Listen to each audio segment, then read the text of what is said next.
Okay, in today's lesson we are going to be learning about the derivatives of exponential,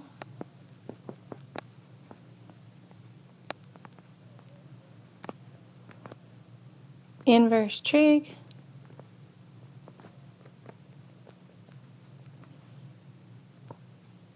and inverse functions.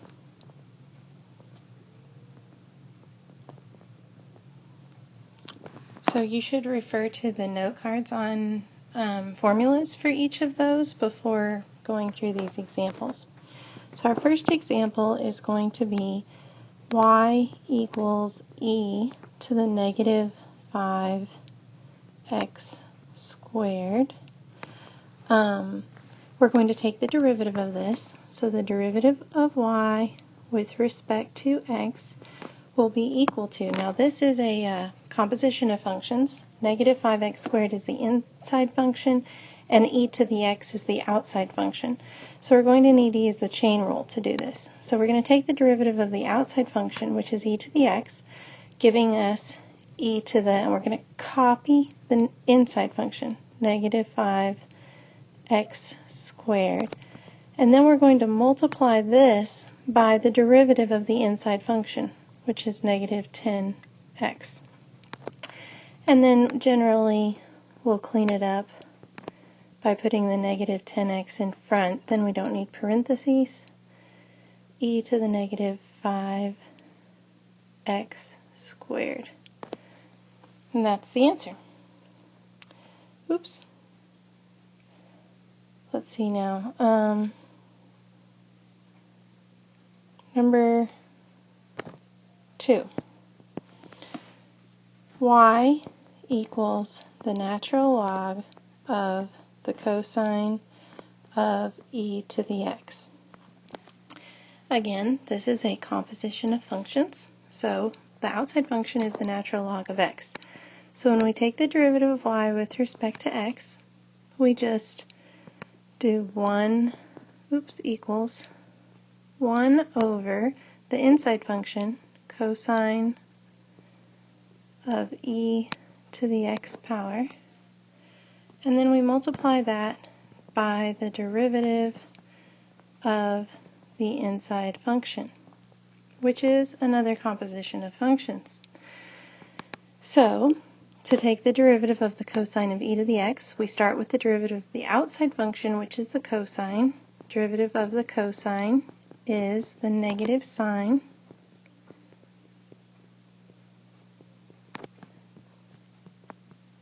And we copy the inside function and multiply by the derivative of the inside function.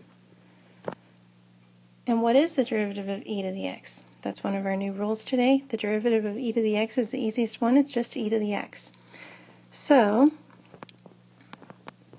we're going to say 1 over the cosine of e to the x times negative sine e to the x times e to the x. And then generally we'll want to clean up our answer so that it looks a little bit better.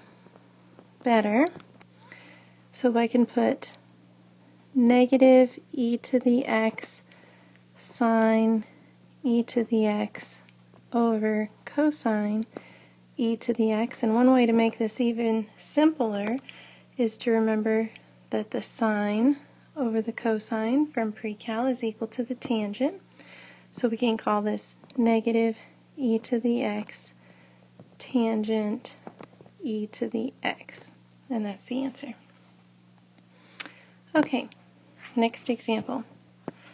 Number 3. Y equals x squared plus 3 to the power of natural log of x. Now, since our x is in two different places here, once in the base of the power and again in the power, we're going to need to use the process of logarithmic differentiation that we learned last time in order to take the derivative of this. So we're going to take the natural log of both sides, And what that allows us to do is to get this natural log of x out of the power. Because when we have a log with a power in its argument, we can take that power and put it out in front of the logarithm, which makes it a less complicated function to integrate. So we're going to take the natural log of y equal to the natural log of x times the natural log of x squared plus 3 and take the derivative of that. With the derivative of y with respect to x. So when I take the derivative of the natural log of y with respect to x, that's 1 over y dy dx. And then over here on the right side, I'm going to use the product rule. First function, natural log of x, times the derivative of the second function, natural log of x squared plus 3, plus second function times the derivative of the first function. So this is left side, we're just going to leave alone right now. This is going to be the natural log of x times, taking the derivative of a composition of functions, this is going to be basically 1 over x squared plus 3 times the derivative of the inside function, which would be 2x, plus natural log of x squared plus 3 times the derivative of natural log is 1 over x. So now we can put this together. Well, multiply both sides by y. So dy dx equals y times, I'll go ahead and say 2x natural log of x over x squared plus 3 plus natural log of x squared plus 3 over x. And then the only thing left to do is to take out this y and replace it with that which y was equal to, which was the original function shown up here at the top. So the answer is going to be dy dx is equal to x squared plus 3 to the power of natural log of x times 2x natural log of x over x squared plus 3 plus natural log of x squared plus 3 over x. Now, as a warning, in your homework assignment today, many of the answers in the back of the book are simplified just too far. You don't need to take them that far. They're not going to require that you do that on the AP exam.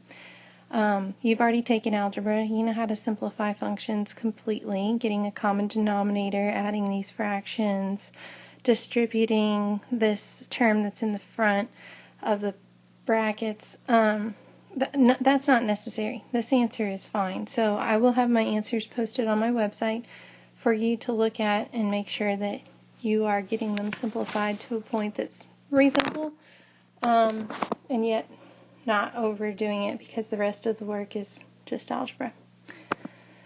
Alright, example 4. Y equals the inverse sine of 3x. This is a composition of functions.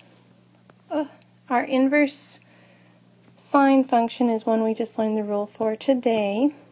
So what we're going to do is we're going to take the derivative of the inverse sine, which is 1 over the square root of 1 minus, normally it's just x, but we have our inside function 3x, quantity squared, and then multiply by the derivative of the inside function. The inside function is 3x, so its derivative is 3. And then we just clean that up by saying the 3 could be on top, and I can go ahead and square 3x, which would give me 1 minus 9 x squared. And that's the answer. These inverse trig function problems are usually very easy, as long as you have the formulas memorized. Okay, number 5. Y equals e to the x inverse, secant of x. Alright, so dy dx. This is a product rule problem. We have a product of two functions going on.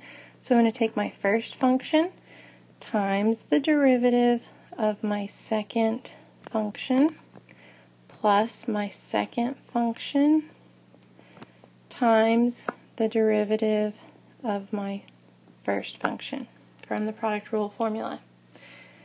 Now, I'm going to go ahead and take those two derivatives, e to the x. What is the derivative of the inverse secant? That's one of our new formulas today. That's going to be 1 over the absolute value of x times the square root of x squared minus 1. And then plus inverse secant of x times the derivative of e to the x is just e to the x. So now I'm just going to make this look a little bit prettier. Dy dx equals, I'm going to put that e to the x on top. That's supposed to be a minus. And then put the e to the x in front of the inverse secant. That way I don't need any parentheses or brackets. And that's the answer. Alright, example 6. Y equals the square root of the inverse cotangent of x. So this is a composition of functions. The outside function is the square root. The inside function is the inverse cotangent. So to take the derivative of this function, I'm going to start by thinking of this as inverse cotangent of x raised to the 1/2 power, and I'm going to use the power rule. So I'm going to say bring your 1/2 power out in front, copy the inside function, subtract 1 from the power, and then multiply by the derivative of the inside function, which the derivative of the inverse cotangent of x is negative 1 over 1 plus x squared. So dy dx is equal to, just going to clean this up and make it look pretty. Because this power here is negative, that's actually going to be down on the bottom of the fraction. So on the top, I'm just going to have a negative 1 over, the 2 will be on the bottom. Then that 1/2 power is going to mean the square root of the inverse cotangent of x. And then I need my 1 plus x squared on the bottom. And that's it. Excuse me. Okay, number 7. For this problem, we are going to show that y equals x times e to the negative x power satisfies the equation xy prime equals 1 minus x y. So basically we're not solving for anything here, we're just going to show that this is indeed a solution to this equation. So in order to plug this fully into the equation, we're going to need to know y prime also, because we have a y prime right here. So the y prime, we're going to use our product rule, first function times the derivative of the second function. The derivative of e to the negative x is going to be e to the negative x times the derivative of the inside function, which is negative 1, plus second function, e to the negative x, times the derivative of the first function, which is 1. So now we're going to have y prime equals negative x e to the negative x plus e to the negative x. Or another way to write that would be to factor out the e to the negative x, since that is a factor of both terms, times negative x plus 1. Now, let's show that this satisfies the equation. X times, what is y prime? We're going to fill that in now. E to the negative x times negative x plus 1 equals 1 minus x, and then here goes y, x e to the negative x. Okay, so these two can get multiplied together. X e to the negative x times negative x plus 1. And I'm just copying the right side. Now look at these two sides of the equation. They look really similar, except for here I have negative x plus 1, and here I have 1 minus x. But aren't those really the same thing? X e to the negative x, 1 minus x. The x is still negative, the 1 is still positive. And couldn't I take this second factor and move it to the front, because we can multiply in any order? X e to the negative x times 1 minus x. And there we've shown that the left side equals the right side. Okay, now these next two problems that I'm going to do with you are actually homework problems on the worksheet you're going to have. So we're going to do derivatives of inverse functions. Rather than give you extra examples, I decided we'd just do two homework problems together. So number 3 from the homework worksheet tells you to verify that the function has an inverse, find the derivative of the inverse, and then find the equation of the tangent line to the inverse at the given point. So we're going to go through each of those 3 steps for this problem. Here's the function. F of x equals e to the negative 2x minus 9x cubed plus 4. And we're going to find the tangent line to the inverse of this function at the point 5, 0. So this function does have an inverse. It's a one-to-one function. It would pass both a vertical and horizontal line test. You can verify that by graphing it. It's not necessary that you actually find the inverse of this function in order to do this problem. That would be the long way to do this problem. So this process is fairly formulaic. The first step that you're going to do is take the derivative of the function, which is going to be negative 2 e to the negative 2x minus 27x squared.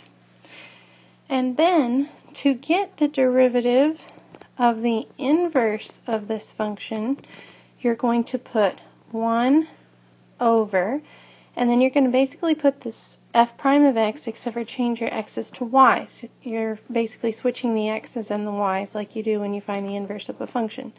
So 2e to the negative 2y minus 27y squared. Now, we know that the y value for this point is 0, so we're going to go and plug zeros in for our y's, which would be 1 over negative 2e to the negative 2 times 0 minus 27 times 0 squared, which is just going to equal e to the 0 powers 1, 27 times 0 is 0. So we're going to have 1 over negative 2, or negative 1/2. Now, to write the tangent line equation, we're going to use point-slope form. So I'm going to sub in this point and this for my slope. So it's going to be y minus 0 equals negative 1/2 times x minus 5. And that's the answer to the problem for the tangent line equation. That's supposed to be a negative.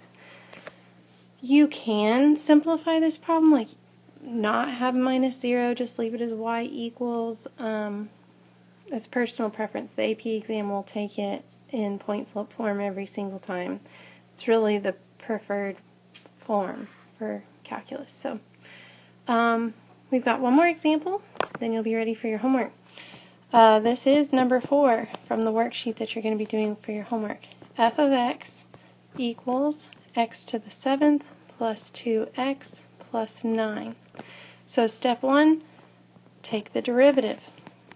7x to the 6th plus 2. And then to find the derivative of the inverse of x, it's going to equal 1 over this f prime of x function with the x's and the y's switched. So 7y to the 6th plus 2. And then we're going to plug in, oh, I forgot to write down the point they give you here. The point that they give you for number 4 is 12, 1. So the y value here is 1. That's what we're going to plug in. 1 over 7 times 1 to the 6th plus 2 equals 1/9. So this will be y minus 1 equals 1/9 times x minus 12. And that's going to be your answer. Your homework is in 2 parts tonight. You have part of it from the textbook, and part of it is a worksheet. So that is written down on my website. Good luck with this.